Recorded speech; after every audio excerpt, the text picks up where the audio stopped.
Growing up, church was something that we just always did. As I got older in life, things arose, complications happened, things come and go, but one thing that always stayed was going to church every Sunday, and that was definitely a staple in my life. Paisley was one of my students, and I loved seeing her every week. I think, a lot of myself in her. She was kind of tomboy, but yet girly, all in the same. God just kind of put our hearts together, and I was your small group leader for 2 years. It's just one of those things that helped me through a lot during that time. My parents were going through a divorce, and it was just a tough time for a young kid, and I feel like Jill really stepped in and kind of helped guide me through that process. So as time went on and I got older, things got a little bit harder for me. I did start straying away from church. I would see her on some Sundays at church, and obviously we'd always hug one another. But, I think as you would kind of go back and forth, I might not see you every week, but when I did, I just remember we just always we're glad to see one another, and always ran and hugged one another. And that carried out for a lot of years. Yeah. Fast forward to February 2021. I remember going into the bathroom, and that whole day, something just wasn't feeling right. I knew something wasn't going on. And finally I saw those 2 lines, and I just remember my heart dropping. I remember you being so frightened of your family. Yes. What your dad was going to think, and just all the repercussions of that. But that was just a cool moment for me to be able to think of how we met and how God was allowing me to be even someone that you would think to call. That was just it was a cool thing. So October 2021 rolls around, and I went into the hospital to go have my daughter that morning. And I just remember I heard her little squeals, and it was just, tears just started, flowing out. And the love I felt just consumed me. And I just thought, wow, God loves me more than I love you, and that's possible.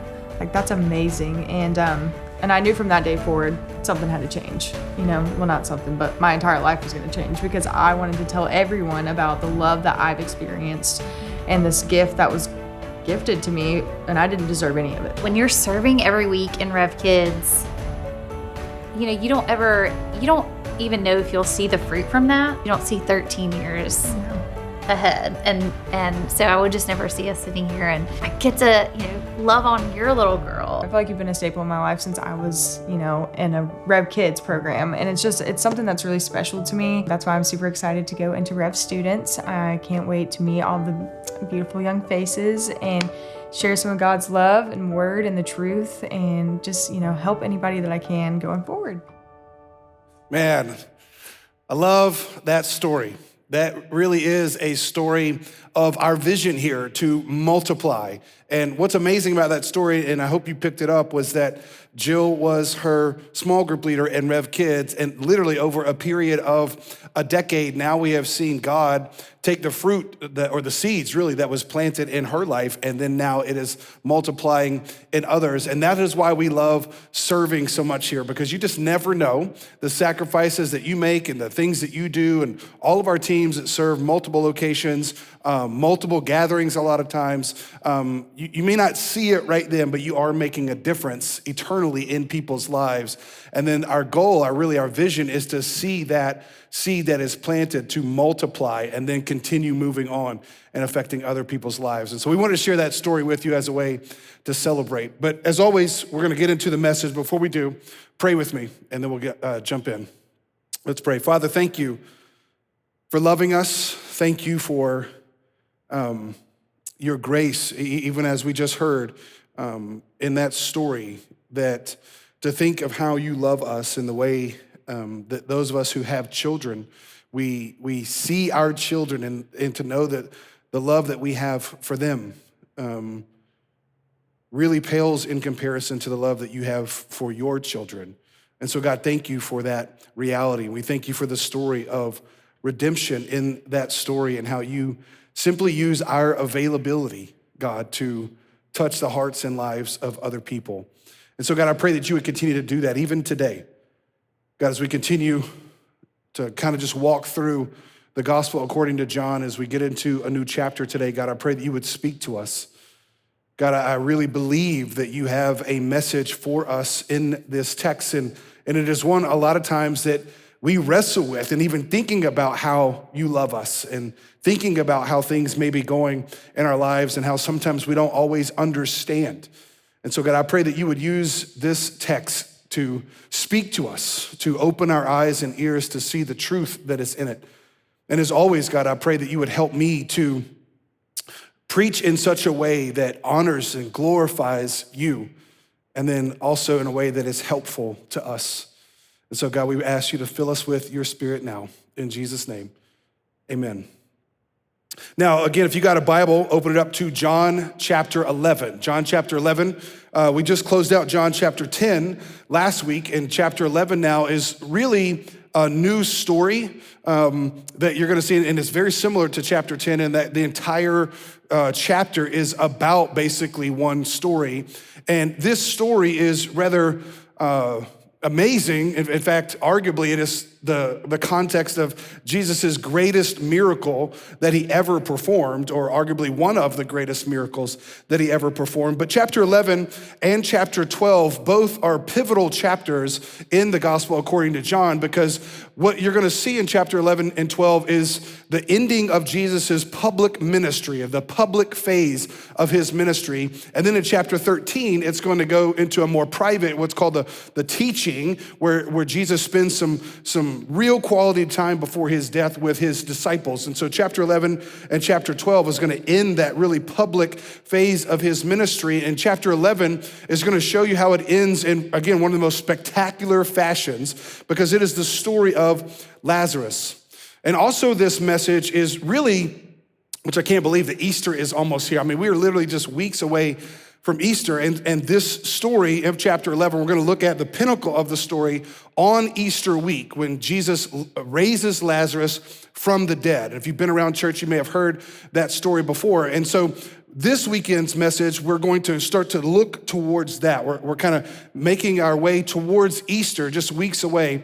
And so this is a very pivotal kind of transitional chapter and week as we get into not only this next story in the chapter, but how it's going to help us set up for Easter. And so everything that we're going to talk today in John chapter 11 is really just kind of context for what's going to happen in Easter in John, later on in John chapter 11.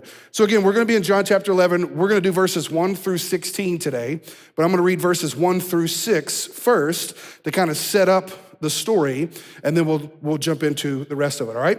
So John chapter 11, verse 1, it says this: "Now a certain man was ill, Lazarus of Bethany, the village of Mary and her sister Martha.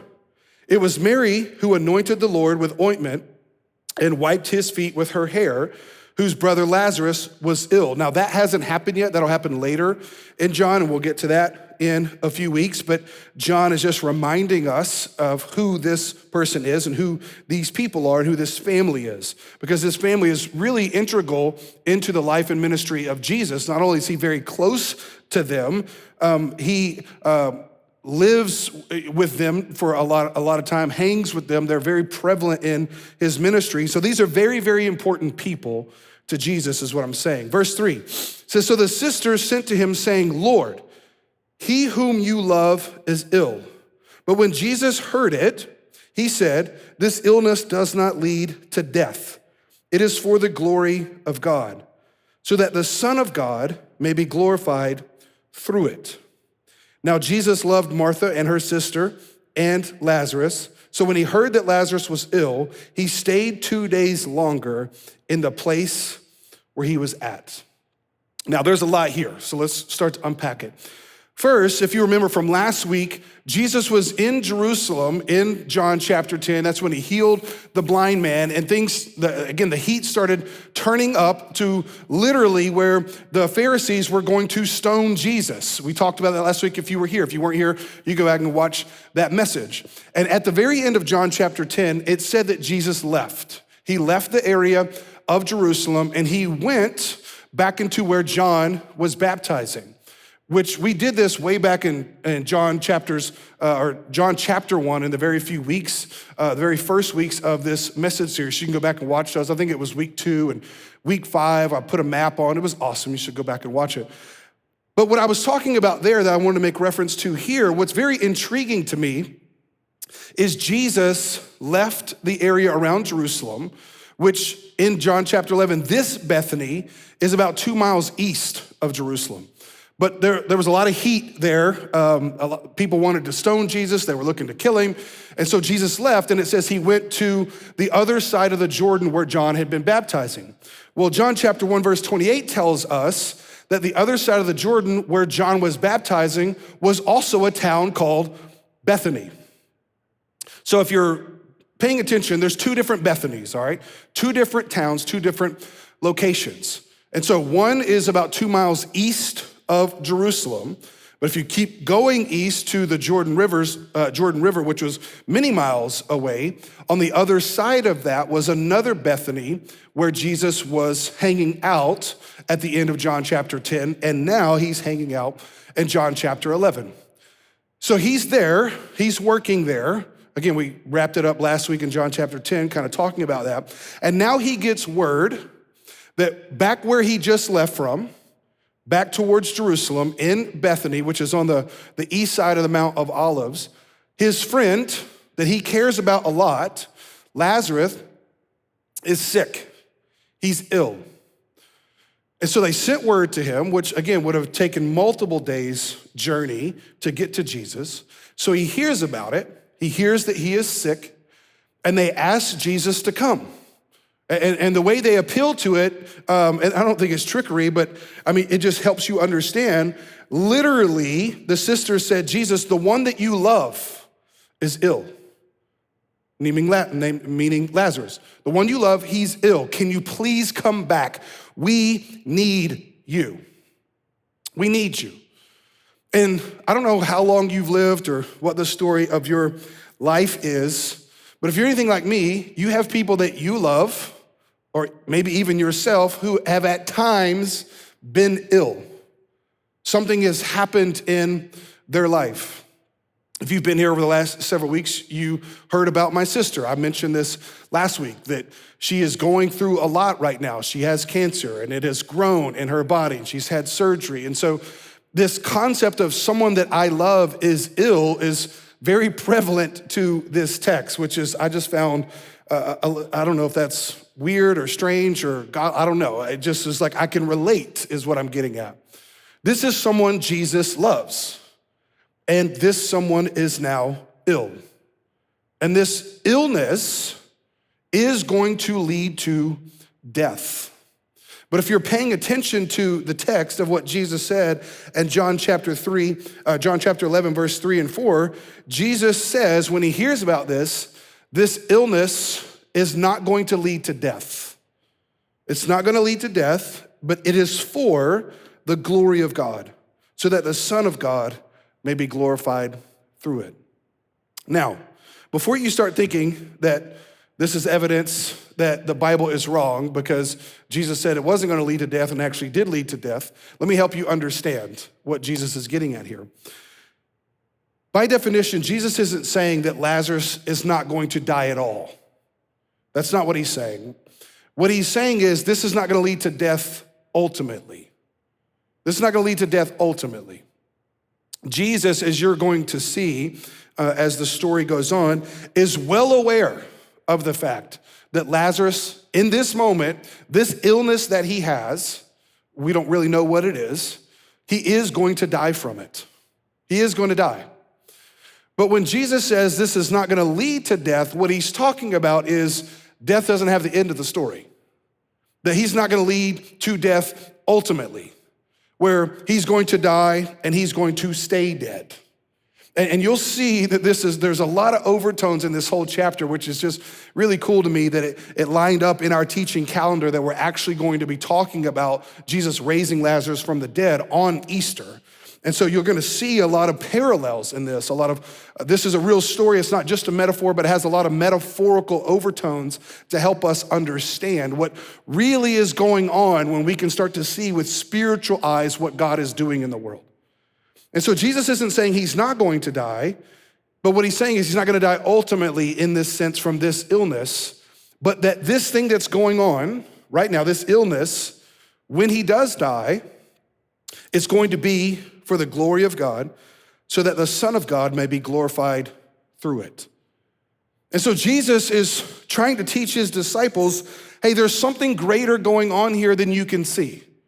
There's a greater reality going on here, and I'll unpack this more in just a little bit, so just kind of a teaser, so make sure you hang in, all right? But there's a greater reality going on here that you can't see. And God is going to literally use the events of what's about to happen, and the events themselves are not going to be good. But God is going to use them because ultimately he's in control of all things, and he will direct all things for his glory and our good. That's what Romans 8:28 tells us. And so Jesus is trying to clue them into a greater spiritual reality here beyond what they can currently see, because all they can see is our friend, our family member that we love is dying. That's all we can see. But then what's really striking to me is in verse 5 and 6, it said, now, Jesus loved Martha, Mary, and Lazarus. But the sentence is written in such a way, verse 5 and 6 is written in such a way, it says, now he loved them, so he stayed 2 days longer. Which means this, it was in his love for the guy that was dying and his two sisters that he stayed. It was in his love that he stayed. Now, it's very interesting to me that John wrote this way, because let's be honest, and I don't know if you've been around here for very long, but I like to joke a lot of time. I know this is church, and we don't typically like being honest up in church, which is really kind of funny to me. We like to play fake, which, any church that has a mission statement, we're real people for a real world. I'm always like, no, you're fake people, all right? Because we all act like that. How are you? I'm good, brother, I'm good, right? And so it's okay when you look at a text to look at it honestly and ask honest questions of it and wrestle with it. And so I think John writes here in John 11, verse 5 and 6, when he says, now he loved them, so he stayed. He writes that because, watch this, it would be very easy for us to hear that Jesus stayed 2 days longer and interpret the fact that he did it because he didn't love him. It would be very easy for us to interpret Jesus's delay in going to Lazarus as somehow, well, he doesn't really love him. Because think about it like this. I already told you, and I showed you last week, geographically what we're talking about here from Jerusalem down to Bethany on the other side of the Jordan. So it's a couple days journey. So the moment that Jesus heard the news that Lazarus was ill, what we would think is the moment that you heard that, you would set out west and go there because it's a couple days journey. And here's what's crazy. We'll learn about this later, but by the time that Jesus gets to Lazarus, he has been dead 4 days. He's been dead 4 days. So Jesus gets word, and it took, a couple days to get to Jesus, and then Jesus stays there 2 more days. And let's just say it like this. The moment he hears it, Lazarus is 4 days, like he's about to die. Jesus stays 2 more days. Then he walks for 2 days, and so he gets there, and he's been dead 4 days. And the reason why I'm pointing this out is because if you and I aren't careful, we would interpret Jesus's delay as somehow either a denial or he doesn't love us. In fact, if you're taking notes, I want you to write this point down. It's one of the main points that I have, and it's a long one, but I think it's a good one, and I'm gonna unpack it for you. God's delays are not necessarily God's denial, but are a demonstration of God's love and are for God's glory. Let me say it again. God's denials are not necessarily God's delays are his denials, all right? But God's delays are not necessarily his denials, which means this: if he's delaying something, that doesn't necessarily mean he's denying it. It just hasn't happened yet. But they don't mean, watch this, his delays don't mean that he doesn't love you and that he's not gonna work this situation for his glory. It doesn't mean that.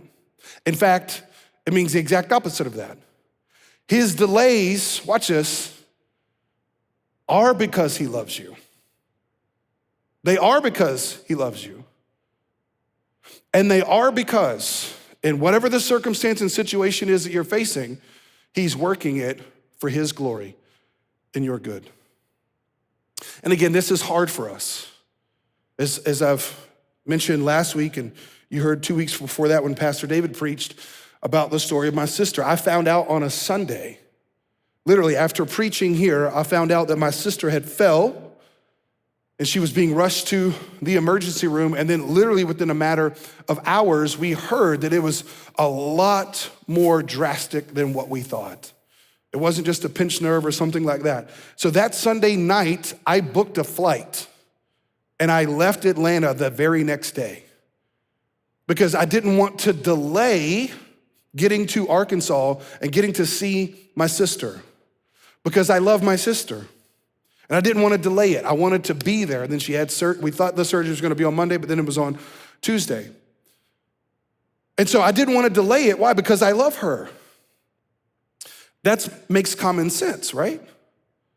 But when we read a story like this, what I'm telling you is the reverse of that, though, is not true in the sense that if it's delayed, it means I don't love her, or that God doesn't love you if he delays something in your life.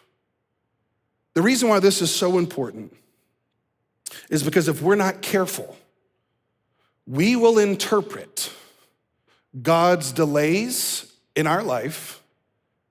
Not only will we interpret them as his denials, that if he's delaying it, he's somehow denying it, but we'll go a step further, and this is where it can get sinful. We'll go a step further and we'll think that his delays mean he doesn't love us. And we'll go a step further and we will think that there's no way that God could get glory out of delaying something.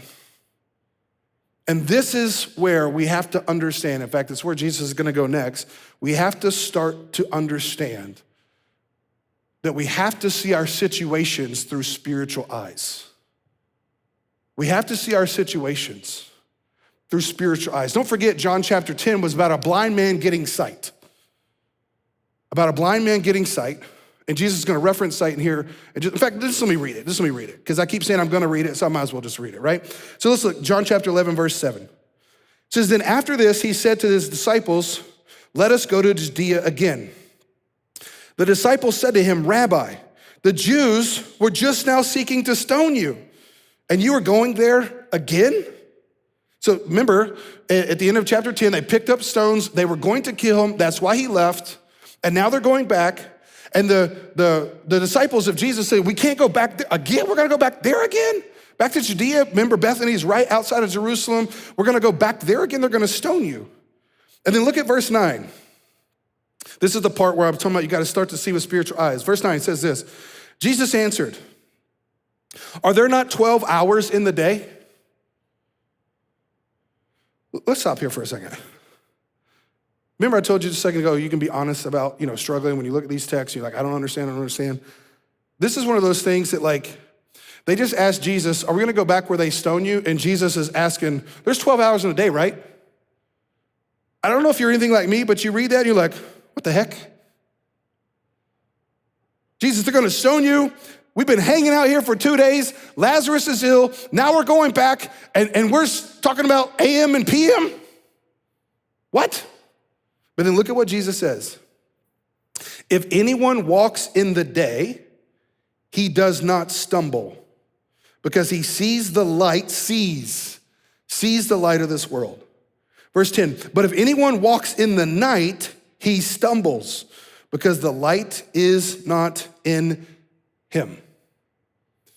Now let's put this together. So Jesus gets word, Lazarus is ill, and it said, remember out of his love, he stayed, which means he delayed.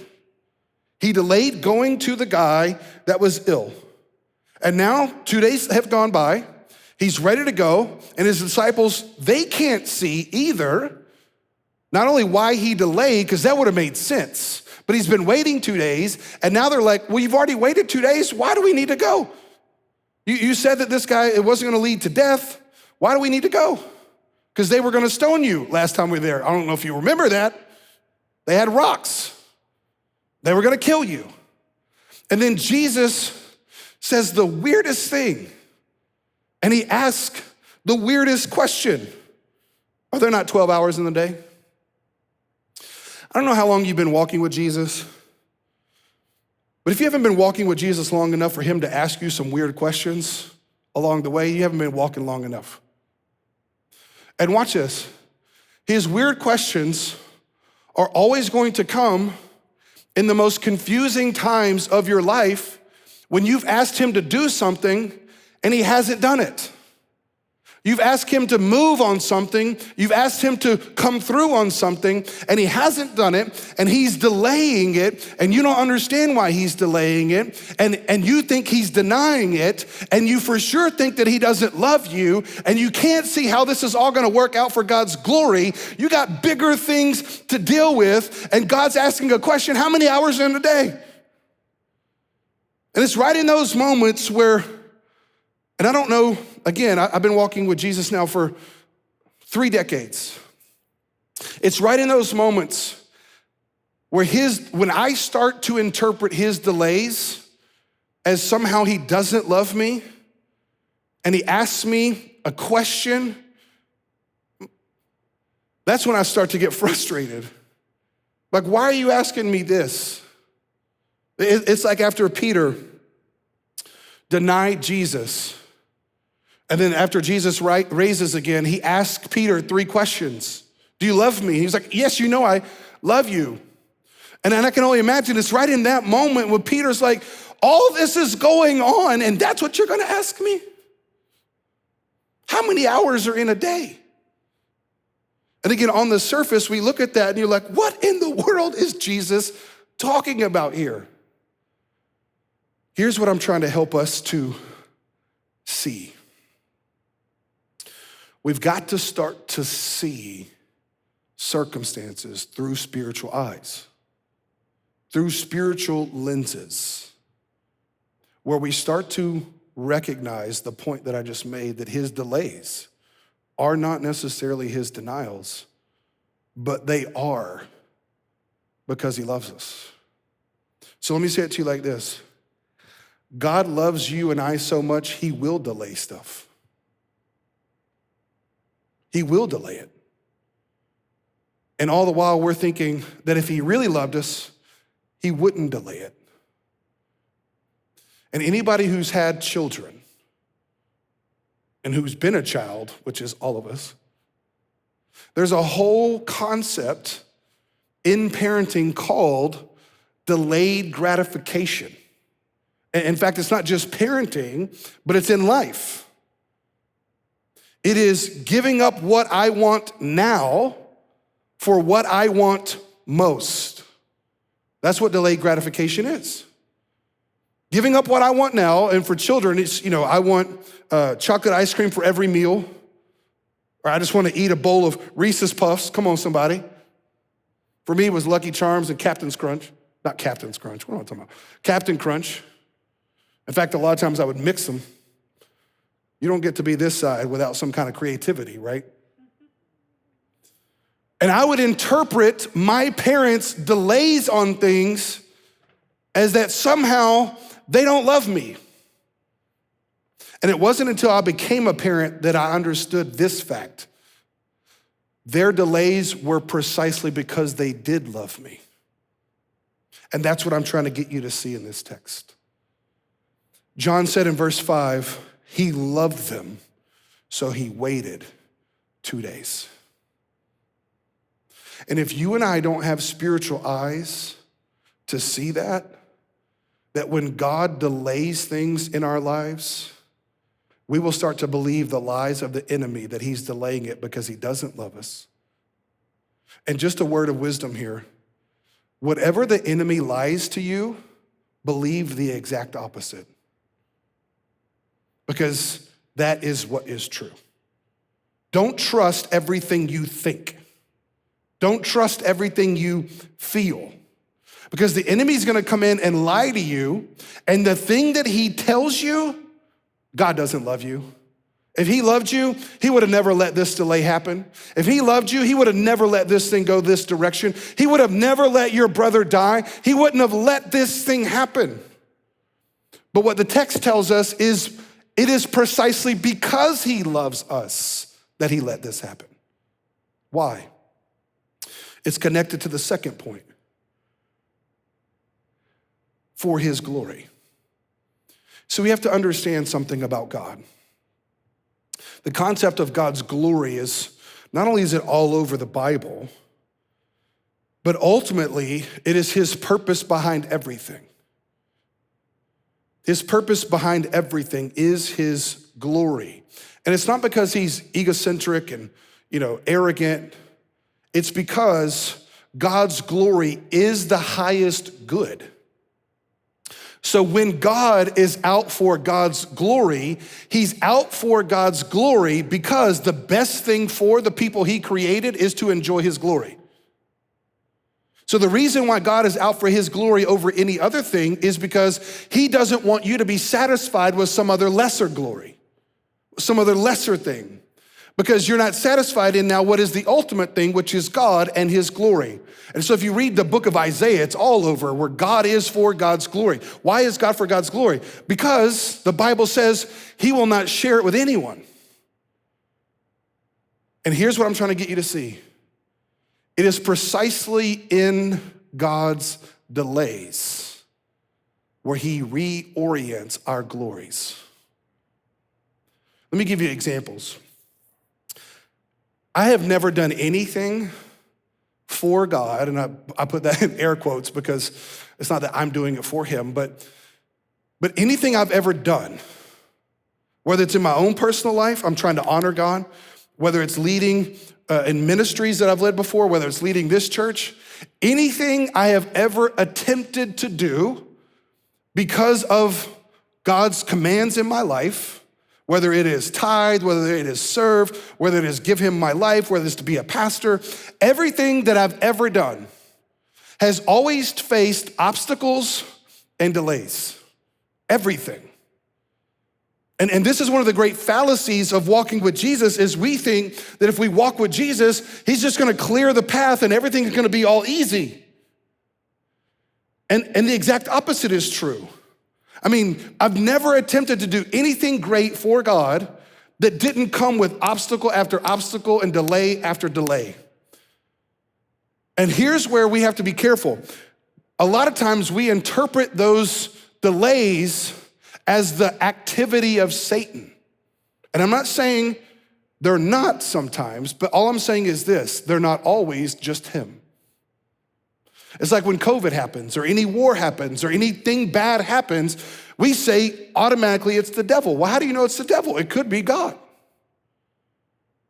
When we were building our first building, in fact, with every building we've ever built here at this church, but the very first one in Canton, if you were around here during this time, this was like 2011, 2012, we got financing, bought our land here in Canton, and then we got bonds to build our very first building. Well, halfway through our bond issue and our construction of our building, our bond company, which was basically our bank, went out of business. Like, ceased to exist. And I don't know if you've ever built anything, but if your financing falls through, that's a problem. That was a delay. It delayed us moving into this location by at least a year. Then when we were getting to almost the end of construction, our general contractor almost died. Like was in the hospital on life support. And we had to scramble and get other people involved to try to finish the project, and there was a delay. Everything we have ever done has always had delays. And here's what I'm trying to get you to see. It's not because God doesn't love you. The delays are evidence that he loves you, and they are also there to remind you that God will not allow this thing that you want to rob him of his glory. Because if he gives you a good thing when you think he should give it to you, then you're God, not him. And God is not some kind of cosmic genie that if you just pray hard enough, rub on that lamp, you're gonna get what you want. So watch this, his delays are because he loves you.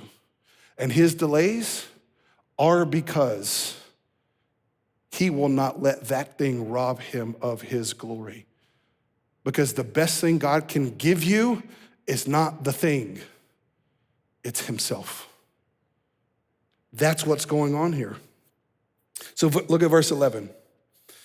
He says, after saying these things, he said to them, our friend Lazarus has fallen asleep, but I go to awaken him. The disciples said to him, Lord, if he is falling asleep, he will recover. Now, remember, they don't want to go back because Jesus is going to get stoned, not get stoned in that kind of way, but he's going to get killed. They're going to throw stones at him, all right? So they're like, oh, if he's just asleep, dude, we don't have to go. He's going to recover. Verse 13, now Jesus had spoken of his death, but they thought he meant taking rest in sleep. Verse 14, then Jesus told them plainly. Aren't you glad Jesus will talk to you plainly? I can't tell you how many times I'm so confused and Jesus, let me dumb it down for you, bro. He didn't say it like that, but you know what I'm saying. Look at what he says. Lazarus has died. He couldn't say it any more plainly than that. He has died. Now hold up. I thought you just said earlier he wasn't gonna die. And that's why they were confused. But look at this, verse 15. And for your sake, I am glad that I was not there, so that you may believe. That's the title of this week's message, so that you may believe. He's saying, I'm glad I wasn't there, so that you may believe. But let us go to him. Verse 16, so Thomas, called the twin, literally that's what the name means, said to his fellow disciples, let us also go that we may die with him. Which is a really weird statement. I'll unpack it more in just a second. But let's think about this. Why in the world would Jesus delay it out of love, knowing that he's going to die, and then say, it's actually good that he died. It's actually good that I wasn't there, so that you may believe. Now, theologians have all different types of reasons as to why they think that is, but here's one of the primary ones, and it tends to be where I land. See, if Jesus would have gone back the moment he heard, if like me, he would have hopped on a plane or hopped on a donkey or hopped on his sandals and took off, and he would have gotten there right as Lazarus was dying, like he didn't wait 2 days and then travel for a few days, but he got there, then Lazarus would have been dead, but like, I don't know if you've seen the movie Princess Bride, but like kind of dead, like almost dead, but dead, like not breathing, but not dead. And it might be interpreted as like, oh, he was dead in that like he stopped breathing, but we did CPR, resuscitation, we brought him back.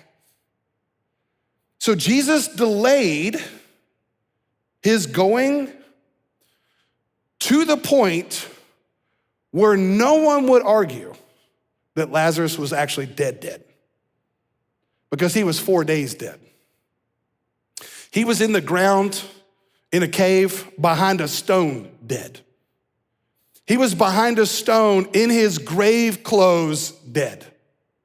We'll get into this in Easter. He was behind a stone in his grave clothes, smelly, dead. He was dead to the point to where no one could interpret his deadness to a level of like, yeah, Jesus didn't perform that big of a miracle. Like, I mean, he did CPR. But he allowed Lazarus to be dead so long to where there was absolutely no other interpretation other than the fact that Jesus brought him back to life with the power of his own word. So watch this. Jesus will allow things and sometimes people in our lives to die because he loves us and because he wants to show his glory, so that you and I don't interpret a good thing like a gift that God gives us to be a God thing or an ultimate thing. So Jesus had to let Lazarus die to the point to where there was no other option but Jesus. Listen to me. When you have delays in your life, I already told you about a couple that we had. Our bank went out of business, our contractor almost died, and that's only just a few. I mean, I could write a book on them. Maybe one day I will. But every time I attempt to do something great for God, God will allow me to get in such a precarious position where I have no other option but to trust him alone. No other option. I'm just down to Jesus. And that's exactly where he wants us to be. See, we have financial fears, right? Inflation's going up, it's crazy. We have the economy's crazy, housing market's crazy, and if you're selling, that's awesome. If you're buying, that's horrible. I'm in your boat. I sold my house a few years ago, looking forward to buying land and building something and move back into my small townhouse, which was a rental house at the time. And we were like, oh, I have this whole plan. And then the world goes crazy, and now we're trying to make a move because this is a really small townhouse. We're like, God, what are we gonna do? And I try this option, and I try this option, and I try that option. And then God gets us to a place where we're like, hey, have you tried everything yet? And he allows us to try everything, squirm around in anxiety until we get to the point to where we say, God, I have no other option but you. And God says, finally, you're ready to believe. Because until I'm all you got, you won't realize that I'm all you need. Until you realize there's nobody left, you won't realize you don't need anybody else. Because I can make dead things come back. I can speak things into existence out of nothing. I don't need economies. I don't need presidents. I don't need countries. I don't need buildings. I don't need stuff. I just need you to believe. That's it. And so Jesus says to them, it's to your advantage, it's to your benefit that I stayed here. Because if I went there, you wouldn't have trusted that I actually had the power to raise a dude 4 days dead. And you wouldn't have believed. And here's what's amazing. Thomas, the twin, got it. And listen to what Thomas said. I told you a second ago it was weird. He goes, let us go also then that we may die with him. What a weird thing to say. Thomas hears Jesus and he says, listen, it's to your sake that Lazarus died. And now Thomas is like, well, if it's to our sake that Lazarus died, then why don't we all die? And he had no idea how prophetic he actually was. And here's the irony of the whole story. Jesus is going to awaken a dead man so that dead people could be awakened. He's gonna go awaken a dead man so that people who couldn't see with spiritual eyes because they were spiritually dead, as Ephesians 2 said, in their trespasses and sins, we are dead. But God made us alive. And the reason why so many of us, when the delays come, we interpret them as denials, we interpret them as he doesn't love us, is because we haven't died to ourselves yet. We haven't died yet. And I'm gonna leave you with this quote. It's one of my all-time favorite quotes by a guy named Dietrich Bonhoeffer, who was a German pastor who led a church in the midst of World War II. In fact, he actually died weeks before it was over in a concentration camp. Listen to what he said. When Christ calls a man, he bids him come and die. When Christ calls a man, he bids him to come and die. It's in his book that's entitled The Cost of Discipleship. The irony of the whole story is Jesus let a man die so that dead men could live. He let a man die so that dead men can live because he had a greater purpose, and he said God's glory will be shown through it. Listen to me, church. God will get us through this. He will get us through inflation. He's done it before. He will get us through world wars. He's done it before. He will get us through delays. He's done it before. He will get you through whatever you are interpreting right now as there's no way he could do it, and you don't understand why he hasn't done it, and you're mad at him, and you think that he doesn't love you because he hasn't done it. He hasn't given you a wife yet. He hasn't given you a husband yet. He hasn't given you a job yet. He hasn't given you a house yet. He hasn't given you a future yet. He hasn't given you a purpose yet. He hasn't given you a kid yet. He hasn't given you health yet. You don't understand. And what God is trying to say to you is you must die to that thing that you want before I can trust you with it. Because if you don't die to it, watch this, you'll die from it. If you don't die to your dream, you'll die from your dream. God many times has had to just strain out arrogance in my life, my dreams. See, if I don't die to my dream of leading a healthy church, I'll die from it. And that is the call. That's the irony of it all.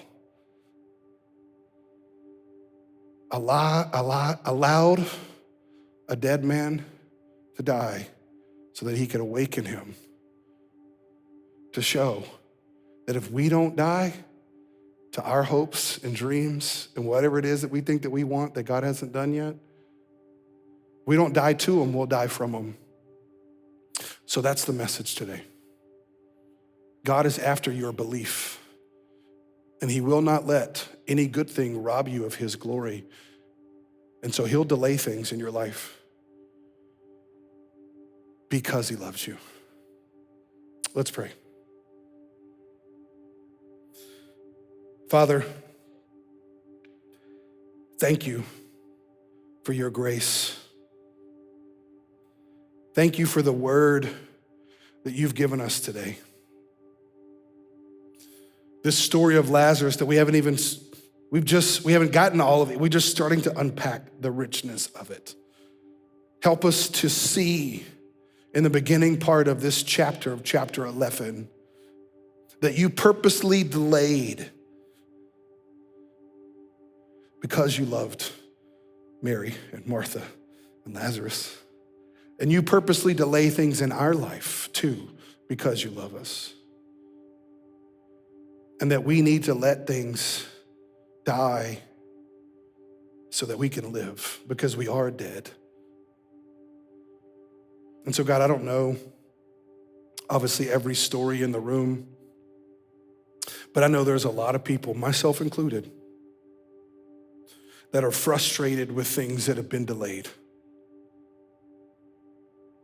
Family members that we love that are ill. Circumstances that we want changed.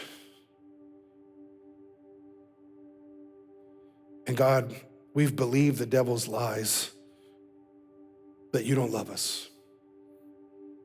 But God, I pray that you would help us to see that the story of Lazarus is simply an example of a greater story,